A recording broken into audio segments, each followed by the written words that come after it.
It is opening day eve, and welcome to the True to New York Baseball Power Hour, brought to you by 106th Street Tire and Wheel. 106th Street Tire and Wheel, located in Queens, for all your automotive needs. It is Wednesday night. It is a new season, a new time. Billy and Brian are here with you. Brian, what's going on? Are we ready for opening day on this glorious opening day eve? I am. I don't know if Mother Nature is up in New York. I mean, I envy those guys going down to Miami for opening day for the Mets. But, Mother Nature is not exactly cooperating up here. At least it's going to be sunny. It's not going to rain. But, man, it's going to be cold at Yankee Stadium tomorrow. I feel like it's honestly always like that. I feel like you get opening day is always like the hit or miss. And it's like, oh, we either have great weather or it's freezing. Like there's never like an in between, like, oh, it's all right. Like I've been to opening days in t-shirts and I've been to opening days in winter jackets. Like you can never tell what opening day is going to be. Yeah. I mean, it's going to be a little rough for the tailgating and stuff like that. So, but it's brand new season. Everybody's got a chance, right? 162 coming up. Yep. And it's going to be a good one. I mean, I'm looking forward to this. Since our last show last year, I have been in like, let's go. Let's get back in here. Exciting. It's even better when we know we have two New York teams that are good, that are ready to play. And we're going to see competitive baseball despite the injuries that both teams suffered in spring training. Yeah, I mean the Diaz one hurts. I mean that really hurts. I mean now you're gambling. You're gambling. You're really counting on Ottavino. You're counting on Robertson. You're counting on those guys really to be your eighth and ninth inning lockdown guys for hopefully a starting top two that can give you 6 or 7 innings between Verlander and Scherzer. 60 to 70% of the times they go out there. It hurts. I get it. But one thing I will give the Mets credit for, and Billy Epler specifically credit for, is I feel like the Mets this year are in a better position to overcome this than they would have been a year ago. Yeah, I mean, a little bit. I mean, with Quintana going down, their starting staff though is deep, even with Quintana out. You've got. You got your top two. You got Senga. Who knows what he's going to be? I mean, he's probably a solid 3. Where is Peterson going to slide in? Where are these mid relievers? Is Peterson, if he's not going to be in the starting staff, could he be your lefty specialist out of the bullpen? Could he give you, we saw glimpses of that last year, but he seemed to be better as a starter than he was as a reliever last year in spurts. I don't know if you really want to go back and forth with him. I think if you define his role early, he's going to be better off, knowing exactly what he's going to be doing each and every week. But we'll see how that pans out going forward. I'm going to be honest with you. I'm personally of the belief that Peterson is going to be a substantial part of this rotation this year. He's going to, because, I mean, let's be real. Quintana's out. We don't know till when. We can speculate all we want. We don't know when we're going to see Quintana. I'm guessing it's going to be at least late May. Right. Carrasco is never a surefire bet to stay healthy. Mm-hmm. Then you have, Scherzer. He's missed starts the last 2-3 years. He's missed some time. I think Peterson is going to make a lot more starts than most people think. I'll go on record right now, and I will say at minimum, Peterson makes 18 to 20 starts this year. Okay. At minimum. If that's the case, then, Quintana will be out for a while. And you're really looking like Carrasco and or Scherzer. Verlander's been a workhorse over the last few years. We don't know exactly, again, with Senga, what's he going to do with 4 days rest rather than 5 or 6 days rest, in Japan. I think it's going to be the combination of injuries, the combination of getting Senga the extra day when you can, the combination of probably getting Verlander an extra day when you can down the stretch. If you have a big enough lead and trying to keep these guys fresh for the playoffs, Peterson is going to have a starting role on this team as long as he performs. And from what we saw in spring training, I have no reason to believe he's not going to perform. Yeah. I mean, he's been, like I said, he's been as a fifth, sixth starter or a 6-7 starter, he's very good. That's where the depth comes in. Keeping the guys healthy right now. And I agree with you. Getting a lead, getting some kind of cushion, whether it's a cushion for you're in the playoffs or whether it's a cushion in the division. I don't see them getting a cushion in the division. I just think the Braves are too good. The division is too tough. But getting a lead down the stretch where you can give those guys an extra day or two in between starts is going to be crucial for guys. Verlander's 40, Scherzer's 39. I mean, you've got age on this. Carrasco's not young. He's 35, 36. They're not young. They're going to need their extra days here and there. And you know what else I see, honestly, and it's just like, reading in between the lines is they sent McGill down to be the number one starter at AAA as opposed to giving him a spot in the bullpen.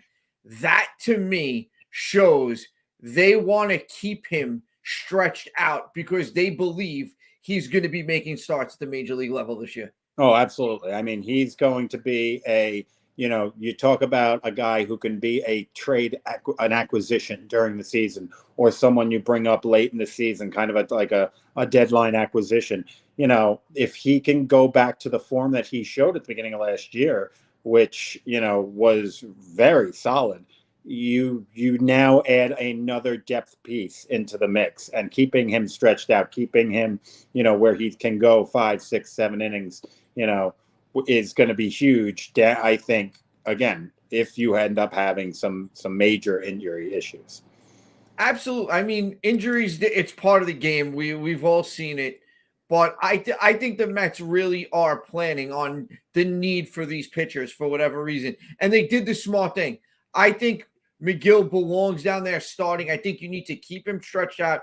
If you're telling me he's your sixth guy right now, because, Quintana's injured, I'm not even going to count him. But McGill's your sixth starter right now. You want him starting in the minor leagues and preparing to start if you need him, as opposed to up here in the bullpen, throwing maybe an inning, maybe two at a time. And then when it's time for him to come in and start and you need him, he's just not ready. He's not ready to give you more than maybe 3 innings. Yeah, I think you're going to see McGill up, and probably up for good, probably sometime in late April, early May. That's my opinion. But, we'll see how it shakes out with regards to, one of the things that we'll talk about, obviously, with the rule changes and what we think and how it's going to affect, is it going to affect older pitchers more? That quicker, much faster, pitch every 15 to 20 seconds, as opposed to being able to take their time. Is that going to affect and wind these pitchers, get them tired earlier? Is that going to have a higher effect on the older pitchers than the younger pitchers? It's a catch-22. Is it going to affect them, or is it going to help them? Is getting through an inning and getting through a game and getting through these things quicker going to benefit these guys than all the sitting around? Like we've seen a lot of guys after long innings at bat, they come out and they give up a home run. And a lot of them will always say, I was sitting too long. I wasn't right as sharp as soon as I went out there because I was sitting too long. This could avoid that. And it's going to be interesting to see how it does go as the season plays out. Yeah. Yeah. And it's also the old dog, new tricks thing. I mean, these guys have been pitching in the majors, Scherzer, Verlander, for the better part of 15, 16, 17 years plus. These guys are used to things one way. Let's see. Scherzer had some issues. He tried some different things in spring training, which made a lot of sense for him to try different things in spring training as to how he was going to handle the pitch clock and the throwing over and everything else. But, we'll see now that the games count. We'll see how it's going to affect them. Absolutely. I think it's personally, you're going to see it as have a lot more effect on the guys that are used to a certain way than you're going to see it on the younger guys that are, this is just what it is. I think you're going to have those veterans. It's going to take them a little longer to get used to it. But I think a lot of them, I think they worked on it in spring training. I think what you're really going to see, the biggest difference, is going to be the pitchers that went to the World Baseball Classic. Because remember, at the World Baseball Classic, they weren't using the pitch clock. Right. Yeah. And that's one of the things. We'll see how that goes.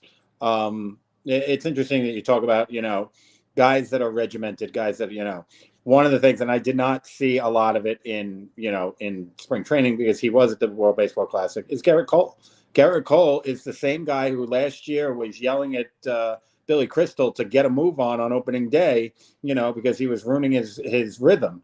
I mean, is a guy like that going to be negatively impacted by these new rules? And he didn't have nearly as much time to get used to them as some of the other pitchers like Scherzer, like Verlander, that didn't go, that stayed home for the WBC. So we'll see how it goes tomorrow. It'll be interesting to see how Cole handles that as well.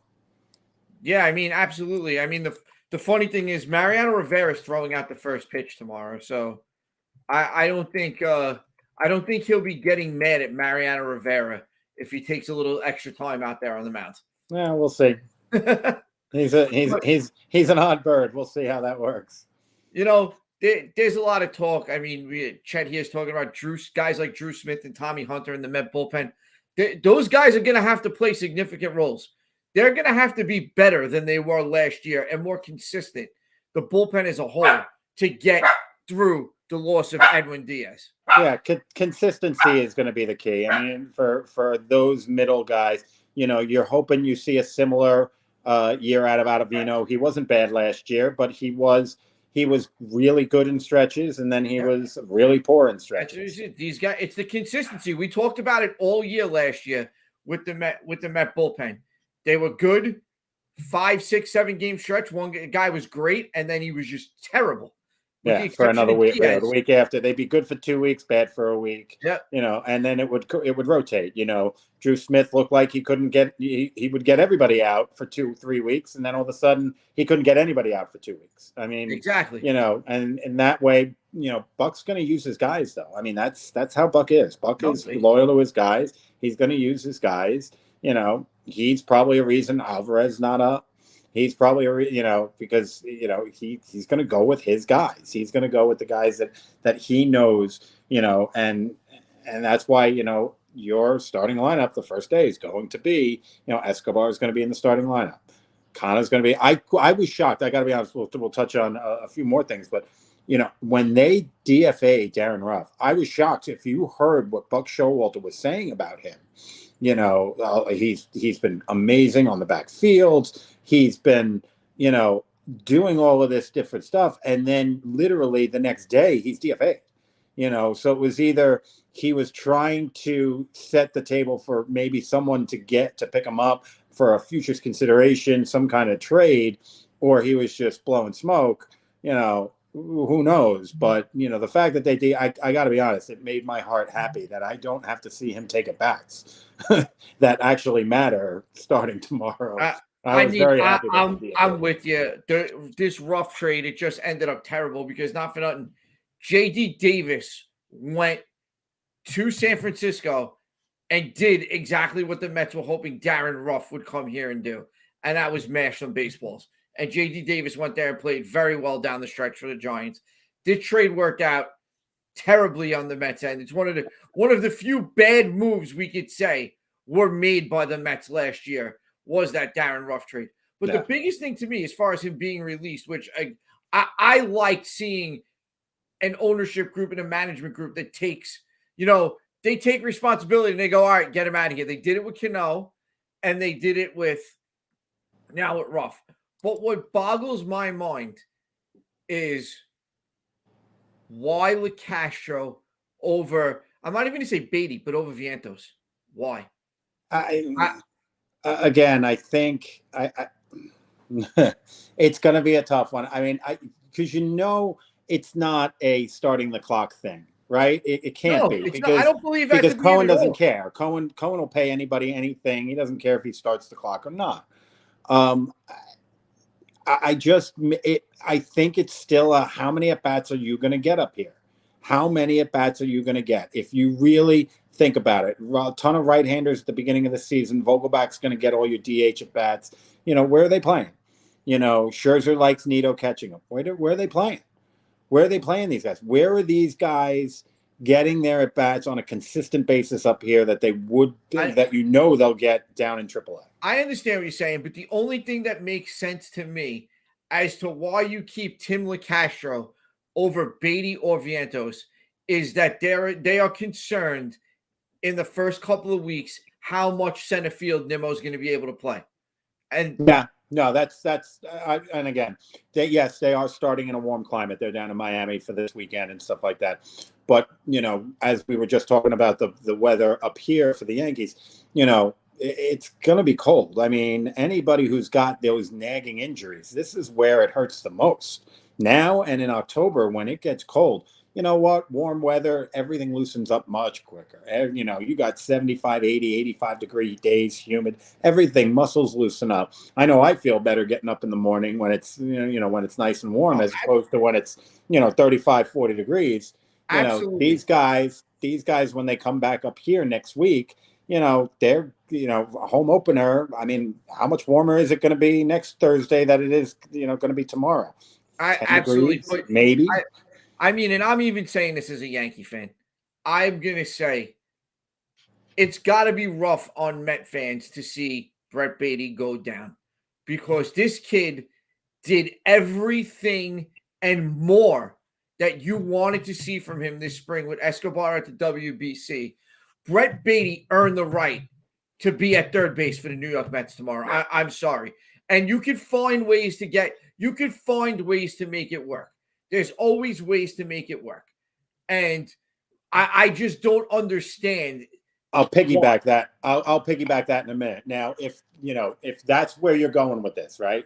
This is where you're going to go with this.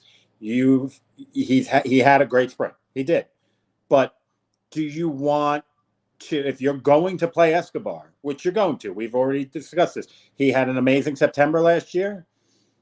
You're going to play Escobar, and if you're going to play Escobar, and Beatty is hot, and he was hot throughout spring training, why would you want him to just sit on the bench and not get at bats? But it's not. You could turn. I'm of the belief that you could turn around between third base, second base, first base, and DH. You could get enough at bats for Escobar to have them both be fine. I don't buy. Alonso could DH a game. Escobar could play first a game. McNeil could go to the outfield, especially if Nimmo is hurt and Connor's got to move to center. McNeil could go to left field for a couple of games. Escobar could play some second base. There are ways to do this. Do you want to be doing that, though? Do you want to be doing that at the beginning of the year? Do you want a consistent line? What you want to do is carry the best 25 men on your roster. Okay. And I don't think you did that by sending this kid down. Okay. It's a fair point. I'm not going to argue with it, especially what we saw in spring training. I'm not going to argue with it. We saw, and we'll get to it in a little while. We saw the Yankees do a similar thing with Volpe. The Yankees said the best guy out of the three is going to be the shortstop, and they stuck with it. Beatty should have been given the same courtesy, in my opinion. He made the best of an opportunity that was provided to him. They could have found a way to make it work. There are ways. Escobar has enough flexibility. Escobar is not Josh Donaldson, where it's like third base or nothing. Or nothing. Like you're playing third base, or you're going to DH sometimes, or you get there's nothing else I can do with you. You're talking about a guy that can play three other positions in the infield and could be a right-handed hitting DH for you. I get it, but I also go back to the, you don't lose your starting job because of injury. You lose because of non-performance. What did Escobar do that he didn't perform? He did not perform. Beatty overperformed in a spot where Escobar would have been getting the at-bats Beatty got if Escobar didn't go to the WBC. So in that way, I kind of understand. Them sticking with Escobar, and I understand he's a bit of a Swiss Army knife, and a lot of the Mets are a bit of Swiss Army knives and stuff like that. McNeil can play second or, left field. You got Escobar who can move around the infield, but you do have some guys that are just kind of stuck. I mean, if Nimmo's playing center. Mm-hmm. If Marte's healthy and playing, he's playing right. If Alonso's playing, he's catching or he's DHing. Vogelback is your DH. That's all he is. He's not anything else. So, in that case, Lindor's your shortstop. That's it. That's what he is. It's, they don't have as much flexibility as I believe the Yankees are going to have now that Volpe's up, now that They have Peraza down there, but he can move around. I'm sure they're going to try to do a lot of different things with the two of them, because that could be your middle infield for 10 years plus Yeah, coming I up. mean, but I just believe they can, because not for nothing. Excuse God me, bless you. not for nothing. Vogelback can sit some too. There's nothing etched in stone that shows me Daniel Vogelback has to be in the lineup every time a right-handed pitcher is on the round. Because if he's not hitting, I'd have no problem with Beatty at third and Escobar DHing. Well, my thing is this: if Vogelback's not hitting, I think he's another one that gets DFA'd, and Oh, he absolutely. just and they just cut ties, What and is then they he? bring up He's Beatty, only and that's it. making 1.1 million. So Right. I He's don't another see. one Yeah. they'll just cut ties with, and it's no But big deal, but to me, I don't look at Vogelback as in. I don't find him to be an obstacle as to, okay, we're not, Beatty's going down because, Vogelback's part of our starting lineup. I would have no problem. You can make it work. Alonso could DH a day. McNeil could DH a day. Marte could DH. There are ways to make moves around in this lineup. And some of these guys, like Connor, could play both corner outfield positions. You could DH Marte, keep Marte's legs healthy, and put Connor in right field for a game. And there you go. McNeil's in left and Escobar's at second base. There are ways, plenty of ways on this team that he still would get 400 to 500 at bats. Injuries, these things have a way of working themselves out. And we'll see. We'll see how it works out in the first month or so, when he comes back up. I mean, what the funny thing is, to me, is going to be, see, what do they bring him up for? Like, if something happens and they end up doing this a month from now, why did it make sense in May but not April? That's what I'm waiting to see. Well, it's going to be either an injury or underperformance from somebody up here. That's exactly what it's going to be. I mean, I don't think they're going to wait too long, if someone's underperforming, to bring them up, to bring in, to bring up Beatty, Vientos, or Alvarez, any of them. No, it's definitely going to be something to see, and I want to see. You never root for somebody to get injured. I don't want to see it, but I want to see I am very curious to see, because we know it's a when, like you just said. It's not an if. When Beatty comes up, what are the circumstances? Right. What's it going to be? Especially if Escobar is playing well, and Escobar is not part of the reason he's there. Yeah.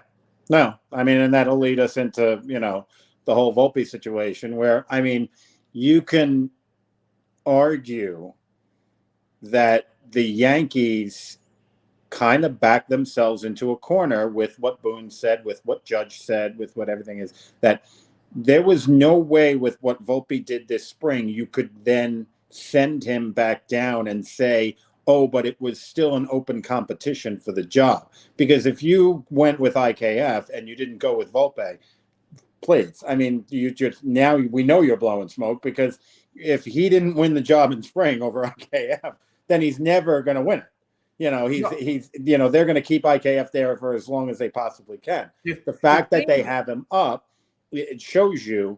I'm interested to see. He is honestly even more than Aaron Judge at bats right now. Watching Yankee games, he's the guy I want to see at the plate, because I want to see what he does those first few weeks of the season, and how long if he's not hitting, how patient they are with him. How long is it going to be until all of a sudden, all right, let's rest him a day. All right, because he's a kid. I mean, does he really need to rest that much if he's hitting or whatever? Probably not.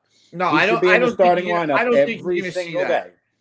And he should be playing. If he's playing well, he should be playing as close to 162 as possible. I think that's what you will see. The whole thing, if you remember, I said this back when we were together earlier in spring training. I said the one thing we need to see, and I'm not going to be convinced about how open-minded the Yankees are until I see IKF playing other positions.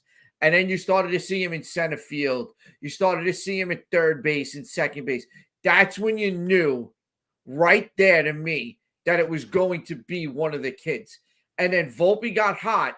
And the thing with Volpe was he earned it with the bat there. They had to be convinced of the glove, because they knew Peraza had the glove. And Peraza showed at the major league level last year he could hit. even though he didn't hit well in spring training, he hit over 300 when he came up last year. And Peraza has always been known as the better glove guy. To me, they sent Peraza down now, and I believe what they want to make sure now Volpe can handle it with the glove, because once Volpe gets 10, 15 games under him and he's playing good defense and everything's going well, that's when you're going to start hearing that Peraza is playing second base or third base down in the minor leagues. Yeah, it probably makes more sense for him to play third, but yeah. I think from what they've been saying is they keep addressing it as the up the middle. I agree with you that third base at this point probably makes more sense, but it sounds like more and more like they're planning on it being second base, which I'm fine with either way. But Peraza is another one. I have a feeling we're going to see Peraza, and Peraza is going to have a role on this team at some point this season. Yeah, and again, you're talking about another, somewhat older team in the Yankees, with, position player wise. Donaldson's getting up there; he's early 30s. DJ LeMahieu was hurt quite a bit last year. Anthony Rizzo. Who knows? Stanton, he goes down for at least 2 to 3 weeks every year. He's your DH. And then you're looking at guys underperforming. Same thing that you're looking at the Mets. You're looking at Aaron Hicks, who if he underperforms, what are you going to do? Josh Donaldson, if he underperforms, what are you going to do there? A lot of the other guys are probably sticking around no matter what. Unfortunately, I hate to say it, but Volpe's probably third on that list, to where if he underperforms, he's probably going to lose playing time. And that's where I think it's very interesting, and that's why I want to see his at bats. You know what? It wouldn't surprise me at all if Hicks, Donaldson, and they don't perform and they just get sat. I don't think that's going to be that big of a story. If Volpe does, it's a huge story. The biggest thing that Volpe is going to bring to this team is energy. We need Volpe and we need Oswaldo Cabrera out on that field bringing energy, because these kids can bring the type of energy that guys like Aaron Judge and Gary Sanchez brought to this team in 2017 and got them into the playoffs, because the Yankees are stale. Let's be real. The Yankees get very stale during the season. You don't see that youthful energy from the Yankees. I'll be honest with you, it was one of my favorite things about AJ Burnett. AJ Burnett, with the whipped cream pies and everything. AJ Burnett brought an energy to that team. Johnny Damon, when he first came in, brought an energy to that team. Swisher brought an energy. That's what they need. And that's the big thing there. They don't have that all the time. And hopefully these kids bring it and inject some energy into this team, because without it, the Yankees aren't going to do much more than they did last year without it. They need to play with some sense of urgency. And that's why tomorrow, I don't know what it's going to be yet, and we really haven't heard much about it. I need to see Oswaldo Cabrera in left field tomorrow, because the Yankees went out there and said the best guys are going to play. They proved it with Volpe. They stuck to their words. They played the best guy. Oswaldo Cabrera was the best left fielder in spring training and deserves to be in that outfield on opening day. Well, we'll see how far that goes, if it's Volpe or whatever. It was an interesting thing they had on the radio the other day, and I was hearing it. And this is the other thing as to why you really they need to show patience with Volpe, whether he starts off great or he starts off poorly. Either way, they were talking about a position in each sport that is a marquee position. And in football, it's quarterback of the Dallas Cowboys. If you look at that, even if you haven't won championships, even if you haven't been, a great playoff performer, but if you were the starting quarterback for the Dallas Cowboys, that is a marquee position. Dak Prescott gets a ton of promotions, commercials, everything else. Look at Tony Romo, number one team analyst for CBS. Look at Troy Aikman, number one analyst for Fox, or is now with Monday Night Football or whatever.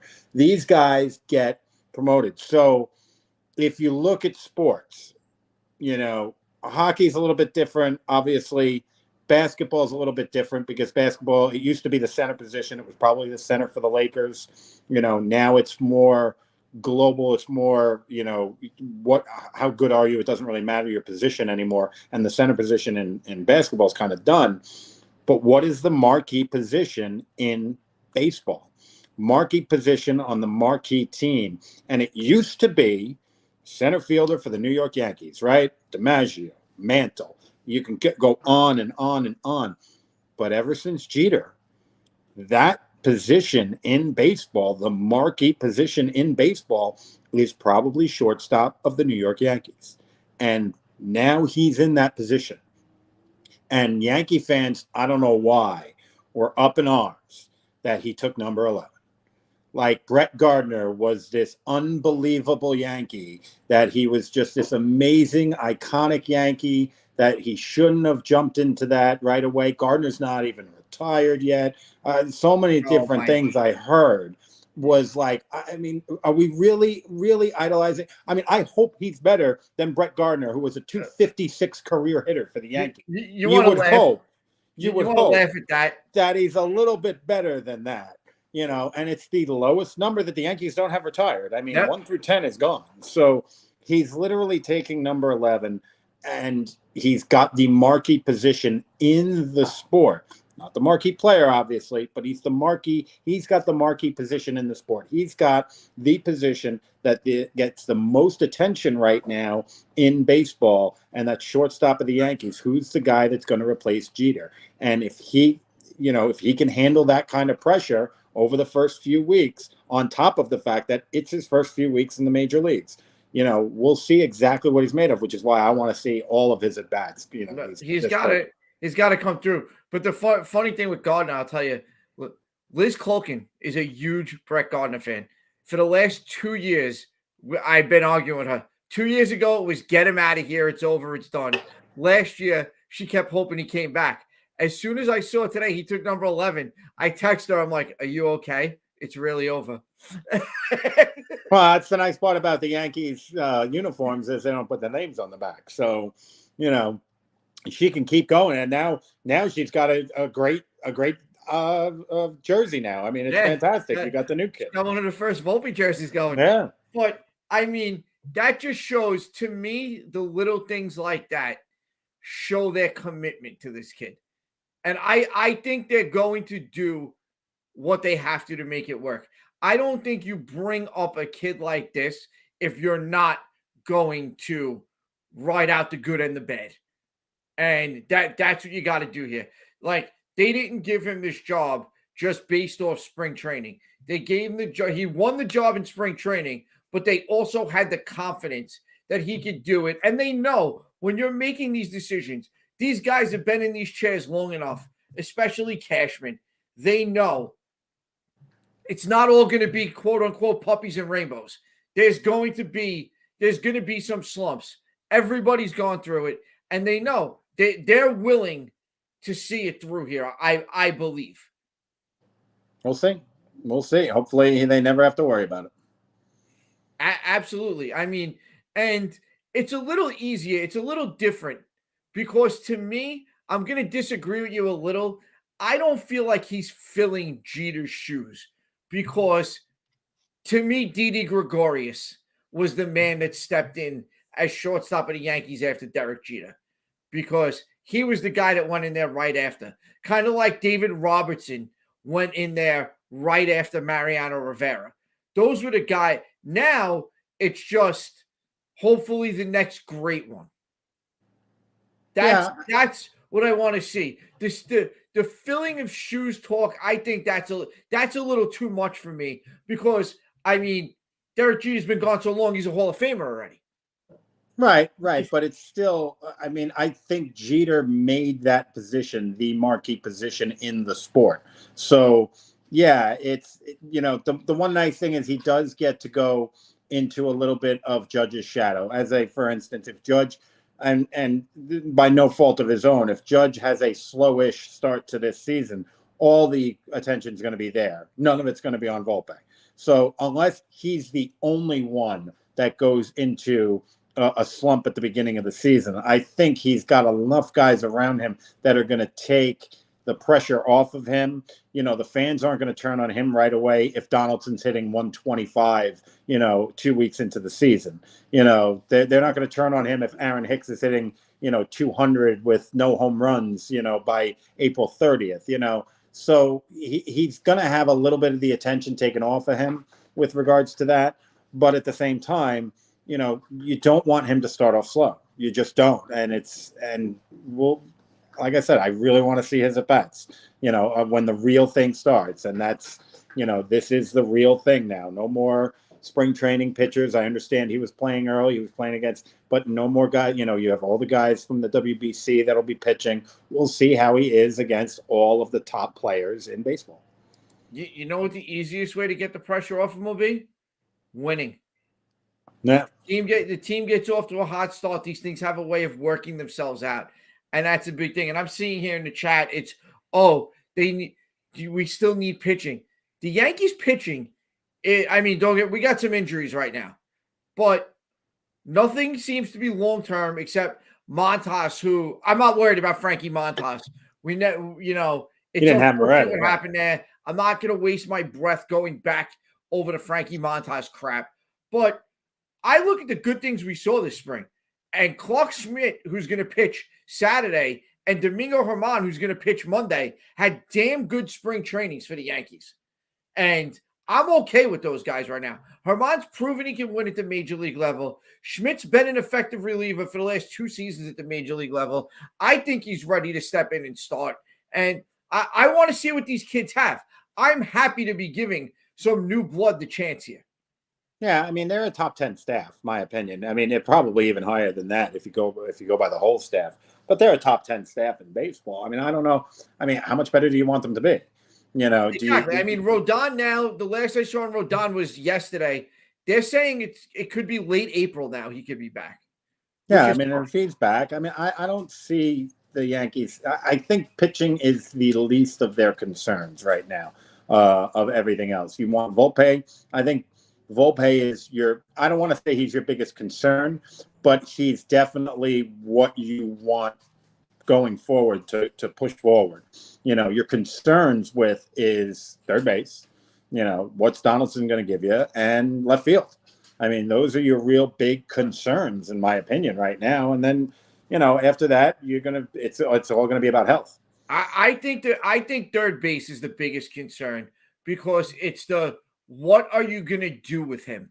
Because the Yankees have never shown that they're willing to do what the Mets did with Cano last year. Yeah, and just DFA him. Saying, okay, we owe this guy at this point $18 million more.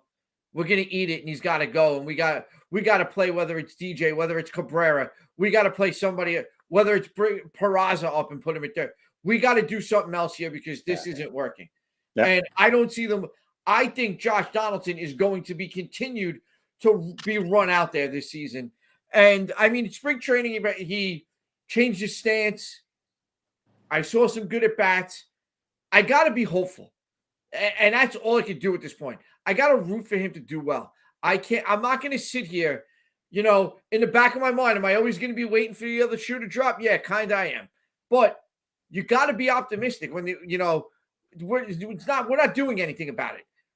We're not getting rid of Donaldson. We're not getting rid of Hicks. We got to figure it out. Yeah. And, listen, that's the phrase, right? Hope springs eternal. That's why baseball is great. Everybody, we know there are teams that are going to be non-competitive, but everybody's got a chance, going into tomorrow. We all start 0-0 and everybody's got a clean slate, and let's see what happens going forward. Donaldson can slow a lot of critics down going, batting 330 something after the first 2 weeks with, 4 home runs, 4 home runs, and, 12, 13 knocked in 2-3 weeks. That talk will completely go away. No, exactly. And, big things too, like big things I really want to see is I want to see the differences with Rizzo without the shift. I want to see Stanton have a Stanton season because it makes the lineup that much longer. Yeah, These are the things that are real keys to me. That because if we could get going with Judge, Rizzo, and Stanton in the middle of the lineup, it makes everything around them better. And that's what we haven't seen.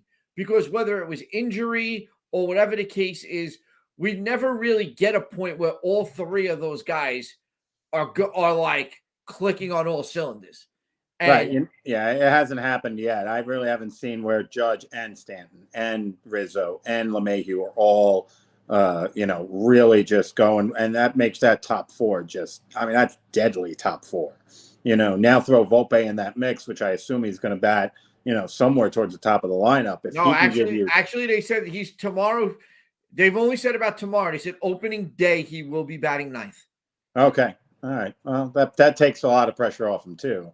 But I would think eventually he's going to move, make his way up. If he's that guy that can, steal you a base, get on base, he can be an on base guy, that kind of thing. Putting him ahead of Judge is going to be huge. The one thing I just don't want to see from the Yankees again is you'll know if it's bad if Aaron Judge is leading off again. And if he's leading off, a third of the games, it's bad.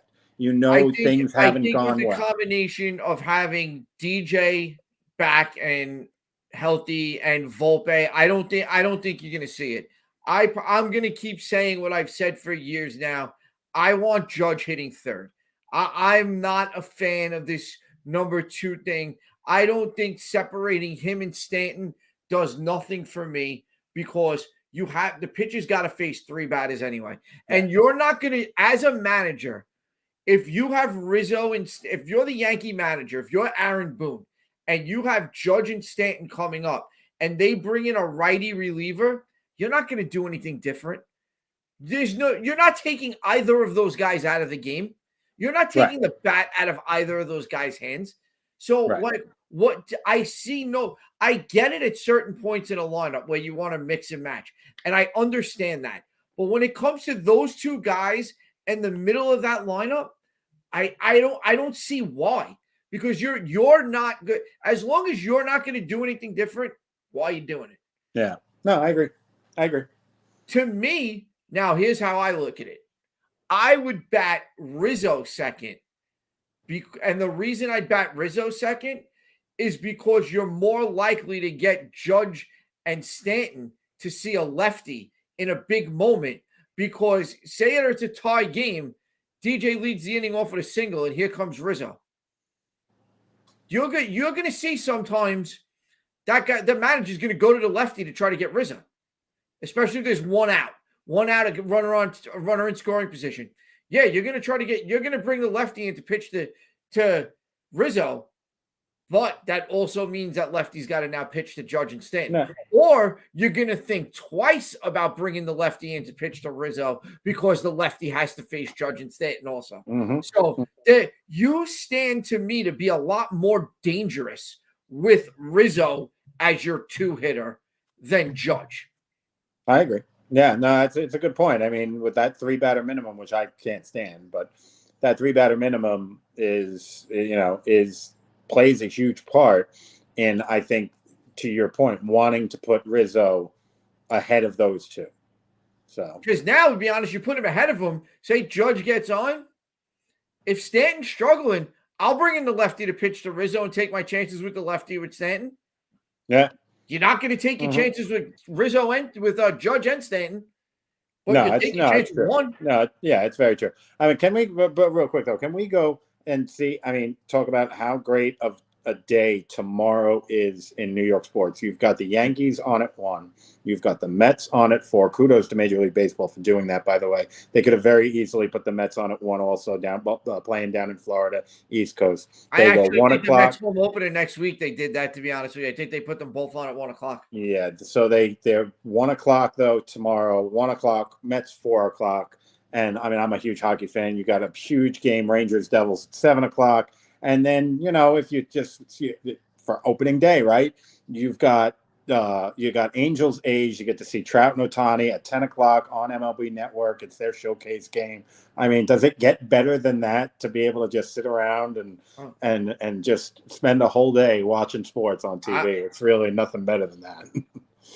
I mean, it's great, and it's great for New York sports that we have so much competitive, good play going on, and Yeah, we're I mean, looking when's the last forward. time we've had? I mean, right now it looks like both the Knicks and Nets getting into the playoffs.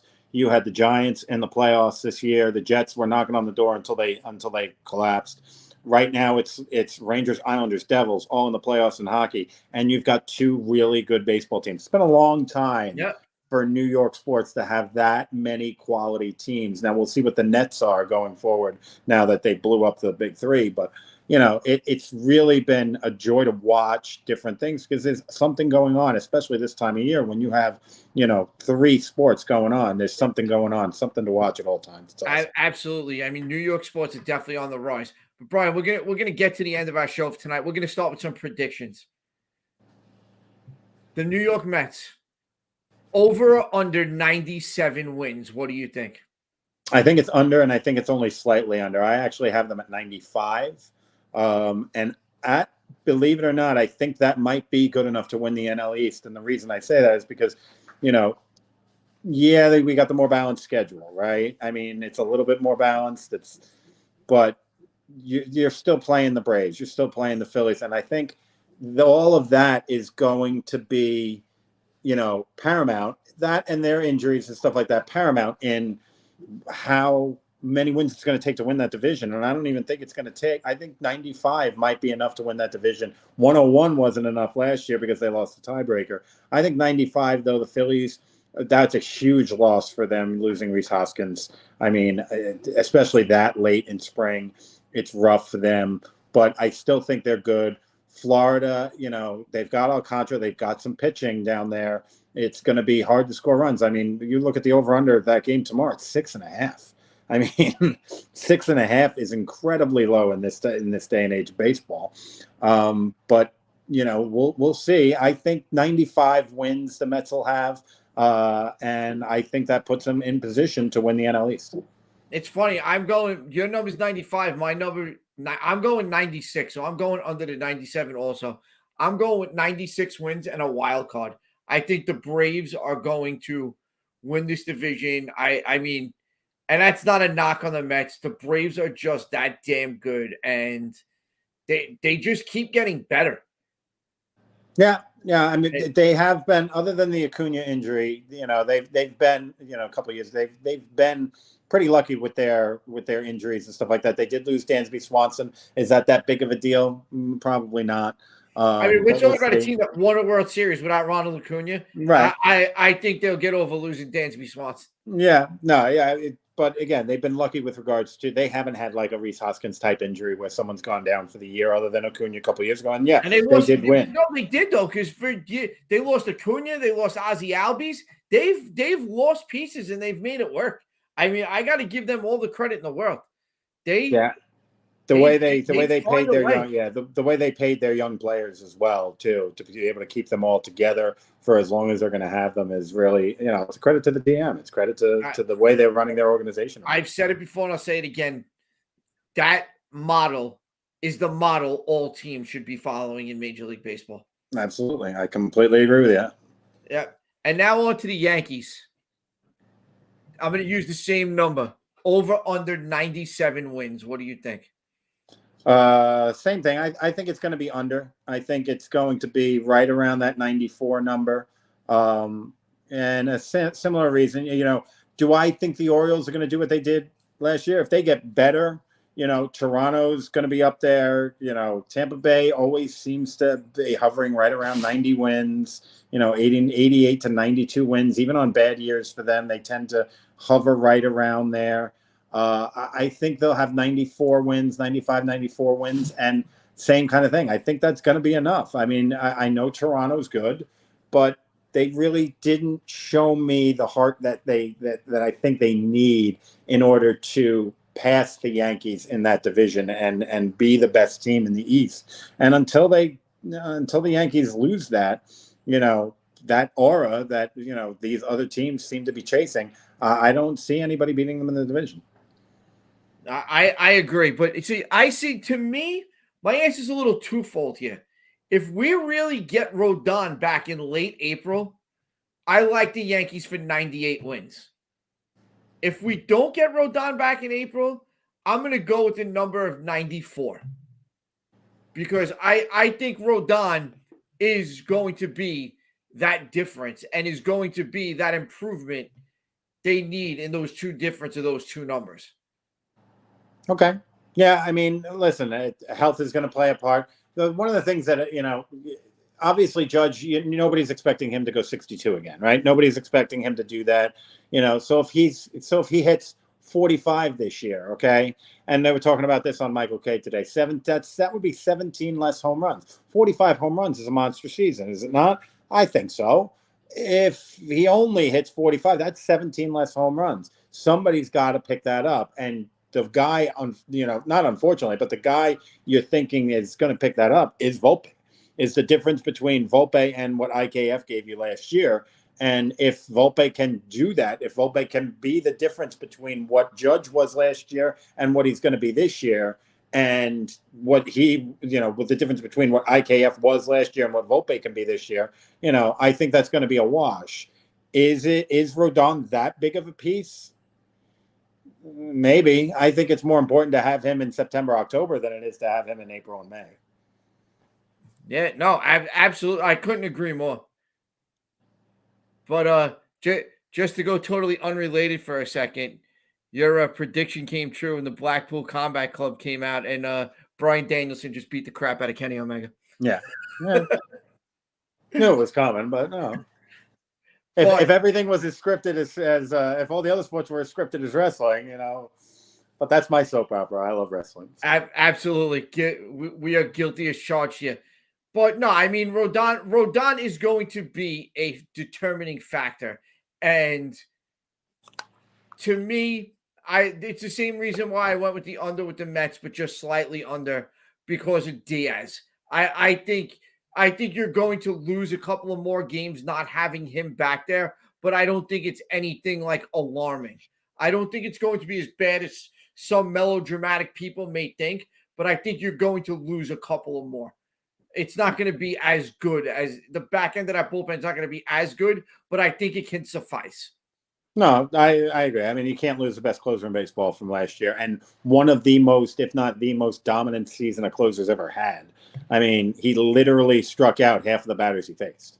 Absolutely. I mean, that's insane. That's an insane number. I don't know who's ever going to do that again, but yeah, you can't just throw anybody in there, replace him. And again, that knocks everybody down a peg, or let me rephrase, it actually knocks everybody up a peg. And that much more is you're going to have to do that much more in order to replace that guy. And, hopefully the Mets will score enough runs a little bit more than they did last year to where it doesn't affect them so much. Absolutely. All right. Keeping the predictions going. Give me your National League MVP. I am going to go with I am going to go with Freddie Freeman. And the reason why I say that is because he just seems to be just Mr. Consistency, is he not? I mean, I actually think he's due for a breakout season. I don't know, honestly, if the Dodgers are going to be as good as they've been. And I think if they are as good as they've been, Freddie Freeman's going to be the reason. He's got plenty of help in that lineup. Their staff's getting a little bit older. I mean, Clayton Kershaw, how much do you expect out of Clayton Kershaw again? I mean, he seems to miss. You were talking about Scherzer missing a few weeks every year. Kershaw seems to miss 6 to 8 weeks every season now. Yep.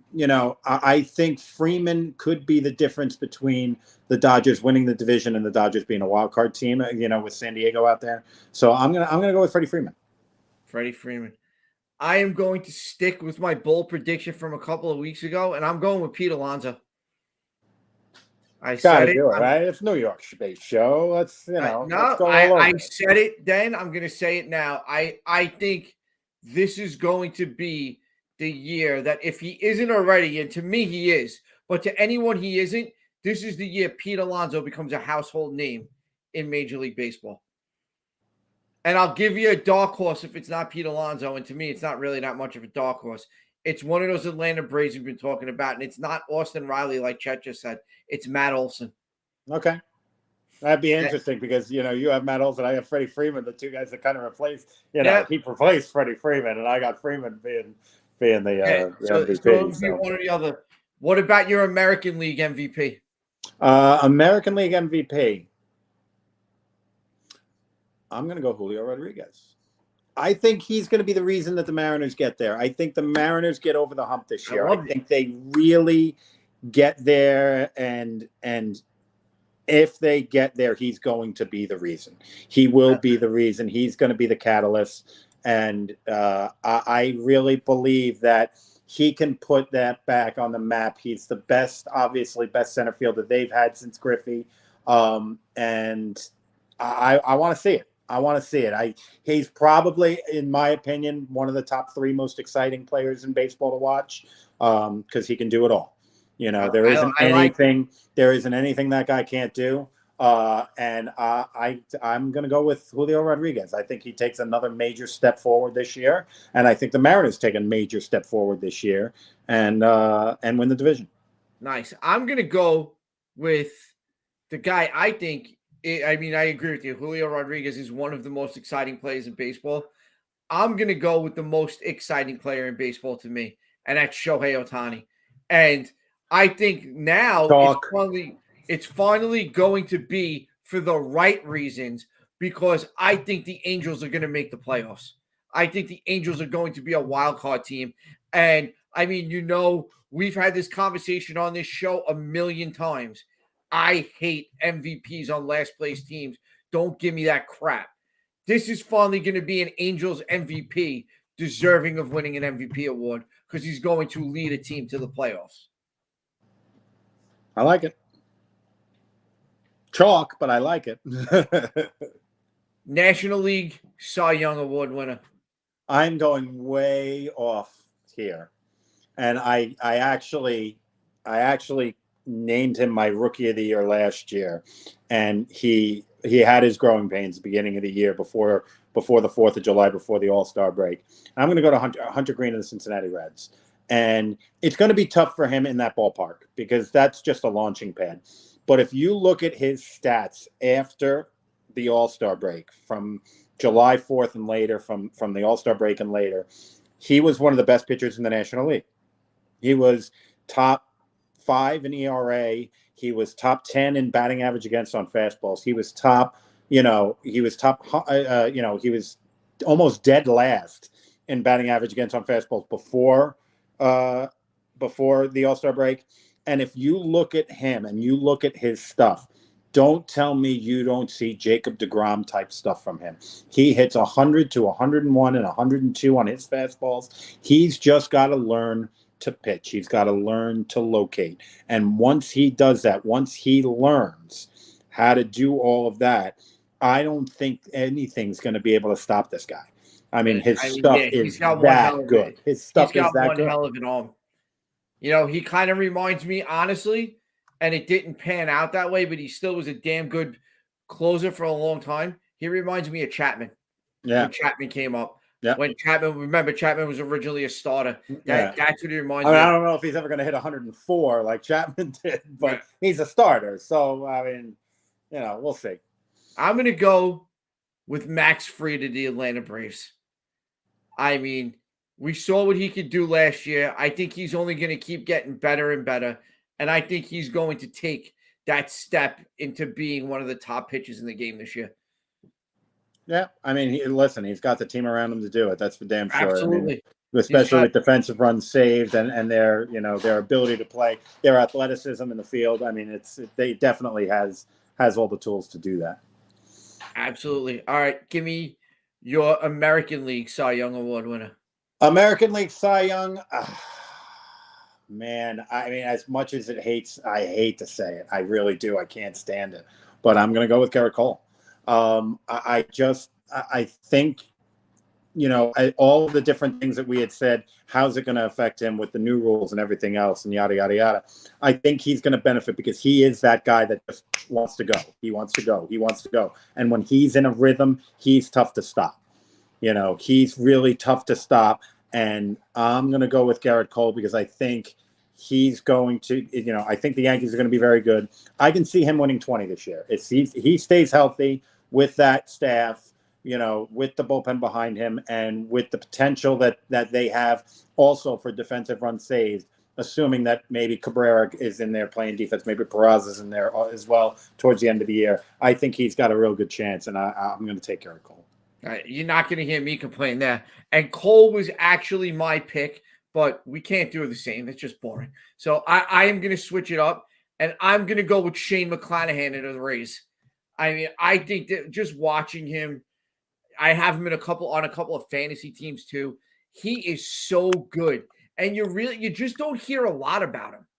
I really believe he is one of the best pitchers in the American League, and I think we're going to see it this year. And like you said before, the Rays find ways to win games. You look at the roster, and half the time you laugh and go, "Who the hell are these guys?" Right. Like watching the Cleveland Indians in Major League, but they find a way to win. And this kid is good, man. And I think we're going to see him. He's definitely going to be in the top 3, if not the winner. Don't get me wrong. As a Yankee fan, I want Cole to be the winner, but I'm going to go with Shane McClanahan in my pick. All right. NL Rookie of the Year. The worst part is I haven't seen enough. I really haven't. I didn't watch enough spring training. I really didn't watch enough. The Mets. I would have loved if Beatty was up there and stuff like that, but I'm going to leave this to you because I did not watch enough to even give you Rookies of the Year in either one. So I'm gonna defer to you on both of these. Okay. I'm going in National League. I'm going with Jordan Walker of the Cardinals.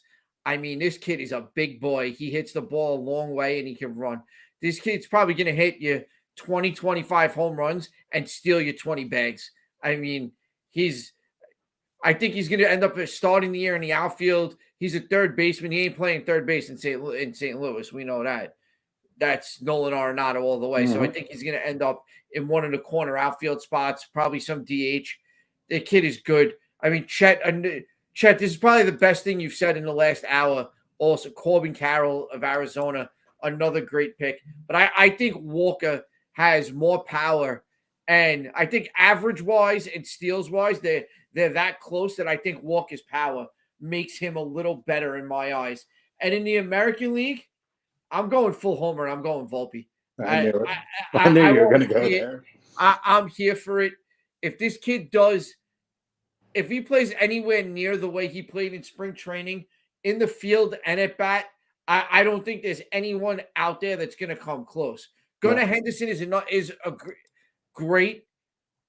I think you're going to see more of Volpe. I think Volpe's going to get more recognition. Of course, absolutely. Orioles pull it out, like they did last year and start playing some exciting baseball. I don't doubt Gunnar Henderson, everything I've seen about him, the kid's great. I just have a feeling that Volpe is going to be the guy this year. And we're going to end the show tonight real quick. World Series prediction, Brian. You go first. My World Series prediction. I mean, listen, I as much as I want Yankees Mets would be great. It'd be fantastic. I'm going to go San Diego Padres versus the Seattle Mariners. And I'm going to go with that because that is Major League Baseball's nightmare. It really is. I mean, you get a West Coast series against two teams that, you lose the entire East Coast. But I really think that the Mariners can make that step, can take that step this year. The Padres, the National League's just a minefield, right? I mean, they got to get through their division. And then they got to get through, the playoffs. I mean, if you're not the number one seed, then you've got to beat three teams, whether it's the Braves, the Mets, the Dodgers, whether it's, it's going to be difficult. Whereas the Mariners, you get through the Yankees, you get through the Orioles, right? I mean, that's really what it is in in the American League, and I think they're going to challenge. They're going to be more of a test for the Astros during the regular season as to whether or not the Astros are going to get the number 1 seed. I think the Mariners actually might be the ones that cost them because of how many times they get to play them, how many times, they may be able to win that division, I think, if they take that step forward. And I think that little taste of the playoffs last year for them is really going to help them. And then in the World Series, though, I still think Machado, Juan Soto, all these guys that the Padres have. I got the Padres winning the World Series in 6. Very, very interesting. I mean, we both agree on one thing. We're both going with the San Diego Padres as our National League representative. They're really good. They are. They're scary. I mean, it's a scary looking team when you look at that lineup. There's nothing bad you could say about that team right now at all. From leadoff hitter through 9th inning bullpen, there's nothing you can say about the Padres at this moment. But I'm going with the Padres and the Yankees. Okay. And I'm going to go Yankees in 7. Because just like you said, the one main advantage I give the Yankees over the Padres is going to be Garrett Cole in Game 7. Because the year we both feel that Garrett Cole could have this year, the Padres don't have a better pitcher than that. Okay. And I think it's going to come down to a real simple, old school, send your number 1 to the mound, and your number 1 just won you the biggest game of his career and the last decade for your franchise. All right. I like it, man. And it all starts tomorrow. You gotta have the faith somewhere. I personally, and it's not fandom, I don't believe the Astros are going to be as good as they were last year. You don't just lose Justin Verlander and keep going. Say and just blow it off like that. I don't believe. I believe that mentality is going to eventually bite you. Understood. I said it with the Green Bay. They remind me of the Green Bay Packers, to be quite honest with you. The Packers for years let Rodgers guys walk and walk and walk. And finally, they let Devontae Adams walk last year. And I said, no friggin' way is this team going to – you can't keep doing that and not replacing these guys. Yep. It's the difference between the Astros and the Braves. The Braves replace them. The Astros don't. Right. And eventually, I know they have a great catch system. Up to you. I know they have a great system. I know they develop great talent in Houston. Eventually, that catches up to you because you gotta go. You gotta go with both, and they haven't been doing that. And they signed Abreu. Yeah, Abreu's not pitching for you. Justin Verlander, especially the year the next guy up just doesn't walk in and replace that. And the Mariners, I agree with you. The Mariners are damn good. Their time's going to come. I don't think that time is this year. I think they take it a step further. You got the Guardians are another good team. I don't believe they're better than the Yankees. The Angels, I said, I think the Angels are going to be there. The biggest key to the Angels is if Anthony Rendon could play an entire season and give them now a third formidable hitter in the middle of that lineup. And the Angels, to me, are a playoff team. I don't see any of these teams matching up with a healthy Yankee team. It's a key, healthy Yankee team. We didn't see that in October last year. So exactly, and it came back to bite them. But we shall see. All right, that is going to do it for us tonight. Brian, what do you got to say to the people before we go, buddy? See you, man. 1 p.m. tomorrow. Get to your TV sets. We got Major League Baseball back 1 p.m. tomorrow, 1:05 first pitch. Let's hope it's on time for Garrett Cole's sake. We will see you guys next Wednesday, 9 o'clock, same bat time, same bat channel. Subscribe to the channel, like the Facebook group. Guys, enjoy opening day. Have a great rest of the week, and we will see you next week. Peace.